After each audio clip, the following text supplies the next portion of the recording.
Saat ini, dunia sedang menghadapi pandemi COVID-19 yang telah menyumbang banyak korban jiwa.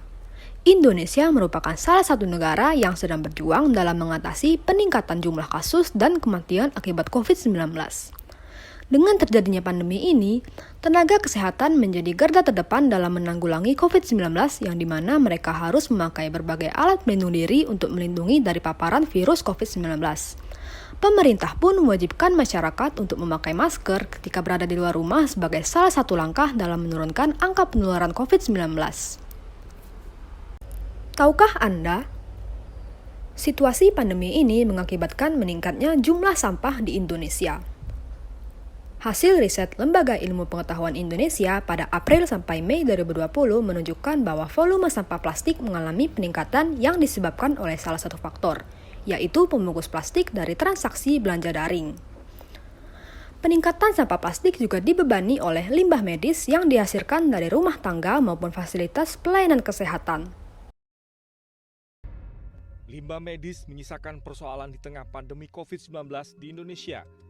Meningkatnya jumlah limbah medis di tempat pembuangan sampah sementara hingga tempat pembuangan akhir menimbulkan kekhawatiran dampak kesehatan di masyarakat. Data Kementerian LHK menunjukkan untuk limbah medis dari kegiatan penanganan COVID-19 tercatat ada 6.417,95 dari seluruh provinsi. Limbah medis didominasi oleh APD seperti masker sekali pakai, pakaian hazmat, sarung tangan, face shield, dan jas hujan. Berdasarkan data dari Kementerian Kesehatan, timbulan limbah medis mencapai 294,66 ton per hari dalam 1 bulan pasca kasus pertama COVID-19 muncul di Indonesia, yang mencakup 146 rumah sakit rujukan dan 48 laboratorium PCR. Keadaan pandemi saat ini menyebabkan rumah tangga juga menghasilkan limbah medis seperti masker sekali pakai dan beberapa sarung tangan latex serta hazmat. Limbah medis dari rumah tangga ini dipilah secara konvensional oleh petugas tanpa disertai alat pelindung diri sesuai standar. Pada fasilitas pelayanan kesehatan seperti rumah sakit, memiliki alur pembuangan limbah yang lebih jelas serta standar operasional memilah sampah. Lazimnya, rumah sakit memiliki insenerator, yakni alat yang dapat memusnahkan limbah bahan berbahaya dan beracun. Namun, masih terdapat beberapa rumah sakit yang tidak memilikinya, sehingga memerlukan jasa pihak ketiga untuk membawa limbah ke tempat insenerasi sewaan. Di wilayah Jakarta, hanya 10 rumah sakit yang memiliki insenerator mandiri dan sisanya masih menyewa.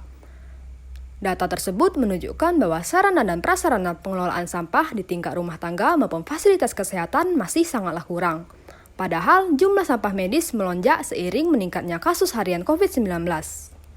Salah satu penelitian dari tim peneliti Pusat Penelitian Oseanografi memperoleh kesimpulan bahwa terjadi peningkatan sampah medis di wilayah sekitar Jakarta dan mengalir melalui muara Sungai Marunda dan Cilincing selama pandemi COVID-19.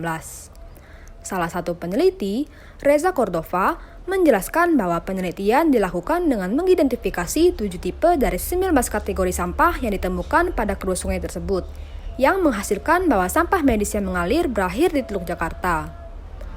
Peningkatan sampah medis ini dapat menimbulkan pencemaran lingkungan, sebab sampah medis tersebut memungkinkan menjadi tempat tinggal patogen atau mikroorganisme serta mengandung bahan berbahaya bagi ekosistem perairan. Sampah medis meliputi APD berbahan baku plastik yakni polipropilena, polietilena, polistirena, dan polivinil klorida yang termasuk B3 yang dapat mengakibatkan pencemaran apabila tidak ditanggulangi secara baik.